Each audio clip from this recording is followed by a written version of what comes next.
Break तो बाद तुहाडा स्वागत है। मैक्सीको सिटी च कड्ढी गई समलिंगी परेड विच हज़ारां समलिंगियां ने हिस्सा लिया। इस परेड विच शामिल लोगों ने देश की सरकार नूं अपील की कि वह समलिंगियां खिलाफ किए जा रहे पक्षपात नूं खत्म करे। इस परेड जरिए समलिंगियां ने अपने बनते हकों की राखी लई सरकार खिलाफ नारेबाजी भी की। मैक्सीको सिटी विच एक समलिंगी परेड का आयोजन किया गया, जिस विच हज़ारां समलिंगियां ने हिस्सा लिया। शहर दीआं वख-वख सड़कों तो हुंदा आया यह मार्च इतिहासक रिफोर्मा चौक विखे खत्म होया। इस दौरान मार्च विच शामिल समलिंगियां ने देश की सरकार तो समलिंगी लोगों खिलाफ पक्षपात रोकने लई होर कदम चुके जाने की अपील की। मैक्सीको विच 1978 विच आयोजित की गई पहली समलिंगी परेड के उल्ट इस साल की परेड विच हज़ारां समलिंगी लोगों ने हिस्सा लिया और अपने हकों की राखी लई सरकार नूं कानून विच सुधार करने की अपील की। इस दौरान बोलते हुए विश्व प्रसिद्ध समलिंगी अधिकार कारकुन जेवियर लिज़ारागा ने मैक्सीको की सरकार और देश के सियासी आगुओं नूं आख्या कि वह समलिंगी लोगों के अधिकारों की राखी लई अगे आउण और पार्लीमेंट विच उन्हां दे अधिकारों के पक्ष विच खुल के आवाज़ उठाउण।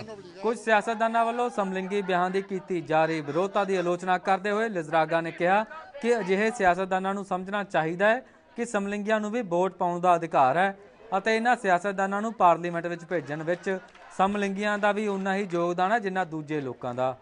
मैक्सीको सिटी विच समलिंगी ब्याहां नूं कानूनी मानता है, पर समलिंगी कारकुन पूरे देश विच समलिंगी ब्याहां नूं कानूनी मानता दिते जाण दी वकालत कर रहे हैं। मैक्सीको तो इलावा दूजे पश्चिमी देशों में भी समलिंगी ब्याह नूं कानूनी मानता देने की मंग जोर फड़ती जा रही है। मैक्सीको सिटी विच हज़ारां समलिंगी जोड़े रहिंदे ने, जिन्हां नूं अक्सर पब्लिक स्थानां उत्ते एक दूजे नूं प्यार करते देखा जा सकता है। साल 2010 विच मैक्सीको सिटी लैटिन अमेरिकन देशों की पहली राजधानी बन गई सी, जिथे समलिंगी जोड़ियां नूं आम वांग विआह का अधिकार दिता गया सी। इस तो इलावा समलिंगियां नूं मैक्सीको सिटी विच होर भी कई तरह के अधिकार हासिल ने, पर इस दे बावजूद समलिंगियां का दोष है कि शहर में अजे भी उन्हां नाल पक्षपात किया जा रहा है। यह समलिंगी परेड मैक्सीको में होण जा रही राष्ट्रपति चोणों तो एक दिन पहला आयोजित की गई, जिस दौरान समलिंगियां ने सियासी पार्टियां नूं समलिंगियां के अधिकारों की राखी लई कानून सख्त करने की अपील की। इजिप्ट विच राष्ट्रपति का अहुदा संभालण तो बाद मुहम्मद मुरसी ने काहिरा यूनीवर्सिटी च संबोधन करदे कहा कि वह फौज की एक संस्था के रूप च रखिया करते हैं, पर नाल ही उन्होंने चेतावनी भी दी कि फौज जनता दी उम्मीदों का बदल नहीं है। मुरसी ने दावा किया कि वह इजिप्ट के इतिहास में एक सुनहरी पन्ना लिखणगे। मुरसी ने कहा कि वह मुल्क का एक डरावना पन्ना पलट रहे हैं तो एक अजिहे पन्ने की नींह रख रहे हैं जिहड़ा कि हज़ारां साल पुराने महान इतिहास की कड़ी होएगा। मिस्र के साबका शासक होसनी मुबारक के पिछले साल उन्हां खिलाफ हुए विद्रोह मगरों पतन तो बाद मिस्र दीआं इतिहासक राष्ट्रपति चोणां विच जित दर्ज करने वाले मुस्लिम ब्रदरहुड के उम्मीदवार मुहम्मद मुरसी ने राष्ट्रपति अहुदे की सहुं चुक ली है। मुरसी वालों राष्ट्रपति अहुदे की सहुं चुकण तो कुछ घंटे बाद ही होसनी मुबारक के पतन तो बाद कार्यकारी तौर पर मिस्र की सत्ता ते काबज फौजी जनरलों की कौंसल ने रस्मी तौर पर देश की सत्ता मुरसी के हवाले कर दी। मुहम्मद मुरसी नूं फौजी जनरलों की कौंसल वालों सत्ता की हवालगी लई राजधानी कैरो विखे एक सादा फौजी समागम करवाया गया। फील्ड मार्शल हुसैन तंतावी की अगवाई वाली फौजी कौंसल फरवरी 2011 में होसनी मुबारक के पतन के बाद तो मिस्र की सत्ता ते कार्यकारी तौर पर काबज सी। इस मौके आयोजित समागम में जदों मुहम्मद मुरसी पहुंचे तो तंतावी ने मुरसी नूं सैल्यूट किया। इस तो बाद रस्मी तौर पर देश की वागडोर मुरसी के हवाले कर दी। इस दौरान अपने संबोधन में तंतावी ने कहा कि फौजी जनरलों की कौंसल ने सत्ता लोगों द्वारा चुने हुए आगू हवाले करने का जो वादा देश के लोगों नाल कीता सी वो अज पूरा हो गया। तंतावी ने मुरसी नूं अपनियां शुभकामना दिंदे हुए कहा कि वो उम्मीद करते हैं कि नवे राष्ट्रपति देश के लोगों दी उम्मीदों उपर खरे उतरनगे। इस दे नाल ही उन्होंने देश की फौज वालों नवे राष्ट्रपति नूं पूर्ण सहयोग देने का भी भरोसा दिवाया। फौजी कौंसल वालों सत्ता मुहम्मद मुरसी के हवाले किए जाने नाल ही मुरसी मिस्र विच कई दहाकिਆਂ बाद पहले आज़ाद राष्ट्रपति बन गए ने, पर इस दे बावजूद मिस्र विच सत्ता ते कंट्रोल नूं लैके हाले भी भंबल पूसा जारी है, क्योंकि मिस्र विच हाले नवा संविधान लागू नहीं होया ਅਤੇ कुछ समय पहले ही फौजी जनरलों की कौंसल वालों मिस्र की पार्लीमेंट के हेठले सदन नूं भी भंग कर दिता गया सी। इस दे अलावा कौंसल ने राष्ट्रपति दीआं शक्तियां विच भी कटौती करते हुए संविधान विच दखलअंदाजी करन ते नवी पार्लीमेंट के गठन तक अहम सरकारी फैसले लैण दा अधिकार अपने कोल रखिया सी।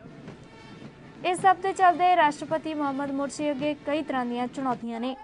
ਮੁਰਸੀ ਅੱਗੇ ਸਭ ਤੋਂ ਪਹਿਲੀ ਚੁਣੌਤੀ ਦੇਸ਼ ਵਿੱਚ ਨਵਾਂ ਸੰਵਿਧਾਨ ਲਾਗੂ ਕਰਨ ਅਤੇ ਨਵੀਂ ਪਾਰਲੀਮੈਂਟ ਦਾ ਗਠਨ ਕਰਨ ਦੀ ਹੈ। ਇਸ ਦੇ ਇਲਾਵਾ ਬੀਤੇ ਲਗਭਗ 2 ਸਾਲਾਂ ਦੇ ਸਿਆਸੀ ਸਥਿਰਤਾ ਵਾਲੇ ਮਾਹੌਲ ਕਾਰਨ ਦੇਸ਼ ਦੀ ਲਗਾਤਾਰ ਨਿੱਘਰ ਰਹੀ ਆਰਥਿਕ ਸਥਿਤੀ ਨੂੰ ਮਜ਼ਬੂਤ ਕਰਨਾ ਵੀ ਮੁਰਸੀ ਲਈ ਇੱਕ ਔਖਾ ਕੰਮ ਸਾਬਿਤ ਹੋਵੇਗਾ।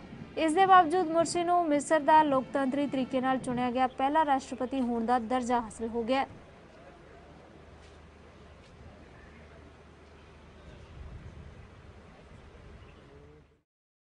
ਚਾਈਨਾ 'ਚ ਪਿਛਲੇ 10 ਦਿਨਾਂ 'ਚ ਹੋਈ ਭਾਰੀ ਬਾਰਿਸ਼ ਕਾਰਨ ਚਿੱਕੜ ਧੱਸਣ ਦੀਆਂ ਕਈ ਘਟਨਾਵਾਂ 'ਚ ਹੁਣ ਤੱਕ 50 ਲੋਕ ਮਾਰੇ ਜਾ ਚੁੱਕੇ ਨੇ।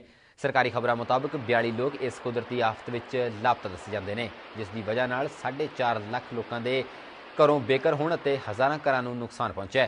ਨਾਲ ਹੀ ਇਸ ਤਰ੍ਹਾਂ ਦੇ ਮਾਮਲਿਆਂ ਦੀ ਗਿਣਤੀ ਵੱਧਦੀ ਜਾ ਰਹੀ ਹੈ। ਸ਼ਨੀਵਾਰ ਨੂੰ ਚਾਈਨਾ ਦੇ ਸਰਕਾਰੀ ਮੀਡੀਆ ਦੇ ਦੱਖਣੀ ਪੱਛਮੀ ਸਿਚੁਆਨ ਸੂਬੇ 'ਚ ਇੱਕ ਨਿਰਮਾਣ ਅਧੀਨ ਥਾਂ ਤੇ ਮੀਂਹ ਕਾਰਨ ਮਿੱਟੀ ਧੱਸਣ ਨਾਲ ਘੱਟੋ-ਘੱਟ 3 ਲੋਕਾਂ ਦੀ ਮੌਤ ਹੋ ਗਈ, ਜਦੋਂ ਕਿ 38 ਜਣੇ ਲਾਪਤਾ ਨੇ। ਹਾਂਗਕਾਂਗ 'ਚ ਚਾਈਨਾ ਦੇ ਸ਼ਾਸਨ ਅਧੀਨ ਹੋਣ ਦੀ 15ਵੀਂ ਵਰ੍ਹੇਗੰਢ ਮਨਾਈ ਜਾ ਰਹੀ ਹੈ। ਇਹ ਐਨੀਵਰਸਰੀ ਅਜਿਹੇ ਸਮੇਂ 'ਚ ਮਨਾਈ ਜਾ ਰਹੀ ਹੈ ਜਦੋਂ ਲੋਕ ਚਾਈਨਾ ਦੇ ਪ੍ਰਸ਼ਾਸਨ ਚਲਾਉਣ ਦੇ ਰੰਗ ਢੰਗ ਤੋਂ ਨਾਰਾਜ਼ ਨੇ। ਚਾਈਨਾ ਦੇ ਰਾਸ਼ਟਰਪਤੀ ਹੂ ਜਿਨਤਾਓ ਇਸ ਸਮਾਗਮ 'ਚ ਮੁੱਖ ਮਹਿਮਾਨ ਵਜੋਂ ਸ਼ਾਮਲ ਹੋਏ। ਇਸ ਵੇਲੇ ਹਾਂਗਕਾਂਗ ਦੇ ਨਵੇਂ ਕਾਰਜਕਾਰੀ ਅਧਿਕਾਰੀ ਨੂੰ ਵੀ ਸਹੁੰ ਚੁਕਾਈ ਗਈ। ਸ਼ਨੀਵਾਰ ਨੂੰ ਹੂ ਜਿਨਤਾਓ ਦੇ ਖਿਲਾਫ ਕੁਝ ਪ੍ਰਦਰਸ਼ਨ ਵੀ ਹੋਏ ਸਨ, ਪਰ ਇਹ ਸਾਰਾ ਸਮਾਗਮ ਸ਼ਾਂਤੀ ਨਾਲ ਨੇਪਰੇ ਚੜ੍ਹਿਆ ਅਤੇ ਕਿਸੇ ਕਿਸਮ ਦੀ ਕੋਈ ਗੜਬੜੀ ਨਾ ਹੋਈ।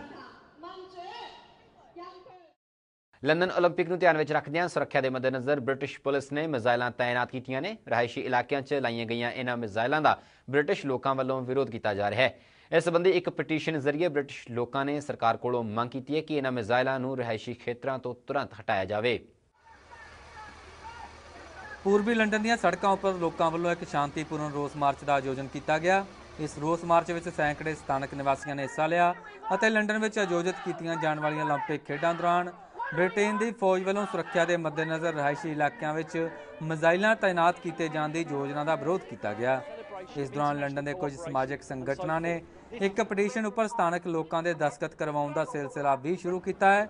ਇਹ ਪਟੀਸ਼ਨ ਬਾਅਦ ਵਿੱਚ ਬ੍ਰਿਟੇਨ ਦੇ ਰੱਖਿਆ ਮੰਤਰਾਲੇ ਨੂੰ ਸੌਂਪੀ ਜਾਵੇਗੀ ਤਾਂ ਜੋ ਉਸ ਨੂੰ ਮਿਜ਼ਾਈਲਾਂ ਤਾਇਨਾਤ ਕਰਨ ਦੀ ਯੋਜਨਾ ਲਾਗੂ ਕਰਨ ਤੋਂ ਰੋਕਿਆ ਜਾ ਸਕੇ। ਸਰਕਾਰ ਵੱਲੋਂ ਓਲੰਪਿਕ ਖੇਡਾਂ ਦੌਰਾਨ ਰਿਹਾਇਸ਼ੀ ਇਲਾਕਿਆਂ ਵਿੱਚ ਮਿਜ਼ਾਈਲਾਂ ਤਾਇਨਾਤ ਕੀਤੇ ਜਾਣ ਦੀ ਯੋਜਨਾ ਦੇ ਵਿਰੋਧ ਵਿੱਚ ਸਟਾਪ ਦ ਓਲੰਪਿਕ ਮਿਜ਼ਾਈਲ ਨਾਮ ਦੇ ਇੱਕ ਸੰਗਠਨ ਦਾ ਵੀ ਗਠਨ ਕੀਤਾ ਗਿਆ ਹੈ, ਜੋ ਕਿ ਸਰਕਾਰ ਦੀ ਇਸ ਯੋਜਨਾ ਦਾ ਵਿਰੋਧ ਕਰ ਰਿਹਾ ਹੈ। ਪੂਰਬੀ ਲੰਡਨ ਵਿੱਚ ਆਯੋਜਿਤ ਕੀਤੀ ਗਈ ਰੋਸ ਰੈਲੀ ਇਸੇ ਸੰਸਥਾ ਦੇ ਬੈਨਰ ਹੇਠ ਆਯੋਜਿਤ ਕੀਤੀ ਗਈ। ਇਸ ਰੈਲੀ ਵਿੱਚ ਸ਼ਾਮਲ ਸਟਾਪ ਦ ਓਲੰਪਿਕ ਮਿਜ਼ਾਈਲ ਸੰਗਠਨ ਦੇ ਇੱਕ ਕਾਰਕੁਨ ਕ੍ਰਿਸ ਨਿਨਚਮ ਨੇ ਕਿਹਾ ਕਿ ਸਥਾਨਕ ਲੋਕ ਮਹਿਸੂਸ ਕਰਦੇ ਨੇ ਕਿ ਰੱਖਿਆ ਮੰਤਰਾਲੇ ਵੱਲੋਂ ਓਲੰਪਿਕ ਖੇਡਾਂ ਦੌਰਾਨ ਲੰਡਨ ਦੇ ਰਿਹਾਇਸ਼ੀ ਇਲਾਕਿਆਂ ਵਿੱਚ ਮਿਜ਼ਾਈਲਾਂ ਤਾਇਨਾਤ ਕਰਨ ਦੀ ਯੋਜਨਾ ਠੀਕ ਨਹੀਂ ਹੈ ਅਤੇ ਇਸੇ ਕਾਰਨ ਅਸੀਂ ਇਸ ਫੈਸਲੇ ਦਾ ਵਿਰੋਧ ਕਰ ਰਹੇ ਹਾਂ। ਨਿਨਚਮ ਨੇ ਦੇਸ਼ ਦੇ ਰੱਖਿਆ ਮੰਤਰਾਲੇ ਨੂੰ ਅਪੀਲ ਕੀਤੀ ਕਿ ਉਹ ਆਪਣੇ ਇਸ ਫੈਸਲੇ ਉੱਪਰ ਦੁਬਾਰਾ ਗੌਰ ਫਰਮਾਏ ਅਤੇ ਮਿਜ਼ਾਈਲਾਂ ਤਾਇਨਾਤ ਕਰਨ ਦੀ ਯੋਜਨਾ ਨੂੰ ਰੱਦ ਕਰੇ। ਇਸ ਰੈਲੀ ਵਿੱਚ ਸ਼ਾਮਲ ਵਿਕਟਰ ਸਮਿਥ ਨਾਮ ਦੇ ਇੱਕ ਪ੍ਰਦਰਸ਼ਨਕਾਰੀ ਨੇ ਆਖਿਆ ਕਿ ਰੱਖਿਆ ਮੰਤਰਾਲੇ ਦੀ ਇਸ ਯੋਜਨਾ ਤਹਿਤ ਕੁਝ ਇਲਾਕਿਆਂ ਵਿੱਚ ਪ੍ਰੀਖਣ ਦੇ ਮੱਦੇਨਜ਼ਰ ਤਾਇਨਾਤ ਕੀਤੀਆਂ ਗਈਆਂ ਮਿਜ਼ਾਈਲਾਂ ਕਾਰਨ ਸਥਾਨਕ ਨਿਵਾਸੀਆਂ ਵਿੱਚ ਭਾਰੀ ਦਹਿਸ਼ਤ ਪਾਈ ਜਾ ਰਹੀ ਹੈ। ਸਮਿਥ ਨੇ ਕਿਹਾ ਕਿ ਦੂਜੀ ਵਿਸ਼ਵ ਜੰਗ ਤੋਂ ਬਾਅਦ ਪਹਿਲੀ ਵਾਰ ਹੈ ਕਿ ਸਥਾਨਕ ਨਿਵਾਸੀਆਂ ਨੇ ਲੰਡਨ ਵਿੱਚ ਮਿਜ਼ਾਈਲਾਂ ਤਾਇਨਾਤ ਕੀਤੀਆਂ ਦੇਖੀਆਂ ਹੋਣ। ਰੈਲੀ ਵਿੱਚ ਸ਼ਾਮਲ ਪ੍ਰਦਰਸ਼ਨਕਾਰੀਆਂ ਨੇ ਆਖਿਆ ਕਿ ਓਲੰਪਿਕ ਖੇਡਾਂ ਅੰਤਰਰਾਸ਼ਟਰੀ ਸਹਿਯੋਗ, ਆਪਸੀ ਪਿਆਰ, ਸ਼ਾਂਤੀ ਅਤੇ ਸਦਭਾਵਨਾ ਦਾ ਸੰਦੇਸ਼ ਦਿੰਦੀਆਂ ਨੇ ਅਤੇ ਮਿਜ਼ਾਈਲਾਂ ਤਾਇਨਾਤ ਕੀਤੇ ਜਾਣਾ ਓਲੰਪਿਕ ਖੇਡਾਂ ਦੇ ਇਸ ਮਨੋਰਥ ਦੇ ਹੀ ਖਿਲਾਫ ਹੈ, ਜਿਸ ਲਈ ਰੱਖਿਆ ਮੰਤਰਾਲੇ ਨੂੰ ਆਪਣੀ ਇਹ ਯੋਜਨਾ ਰੱਦ ਕਰ ਦੇਣੀ ਚਾਹੀਦੀ ਹੈ। ਜਾਂਦੇ ਜਾਂਦੇ ਇੱਕ ਵਾਰ ਫੇਰ ਨਜ਼ਰ ਪਾ ਲੈਂਦੇ ਹਾਂ ਵੈਸਟਰਨ ਨਿਊਜ਼ ਦੀਆਂ ਅਹਿਮ ਖਬਰਾਂ ਤੇ। ਅਮਰੀਕਾ ਦੇ ਪੂਰਬੀ ਸੂਬਿਆਂ 'ਚ ਤੂਫਾਨ ਨੇ ਮਚਾਈ ਤਬਾਹੀ, 13 ਲੋਕਾਂ ਦੀ ਮੌਤ ਤੋਂ ਬਾਅਦ ਐਮਰਜੈਂਸੀ ਦਾ ਐਲਾਨ। ਕੋਲੋਰਾਡੋ ਜੰਗਲਾਂ ਦੀ ਅੱਗ ਨੂੰ ਬੁਝਾਉਣ ਲਈ ਬਰਾਕ ਓਬਾਮਾ ਵੱਲੋਂ ਹਰ ਮਦਦ ਦਾ ਐਲਾਨ, ਫਾਇਰ ਫਾਈਟਰਸ ਦੀ ਕੀਤੀ ਤਾਰੀਫ। ਅਤੇ ਆਸਟ੍ਰੇਲੀਆ 'ਚ 500 ਕੰਪਨੀਆਂ ਤੇ ਲੱਗਿਆ ਕਾਰਬਨ ਟੈਕਸ, ਸਿਡਨੀ 'ਚ ਹਜ਼ਾਰਾਂ ਲੋਕਾਂ ਨੇ ਕੀਤਾ ਵਿਰੋਧ ਪ੍ਰਦਰਸ਼ਨ।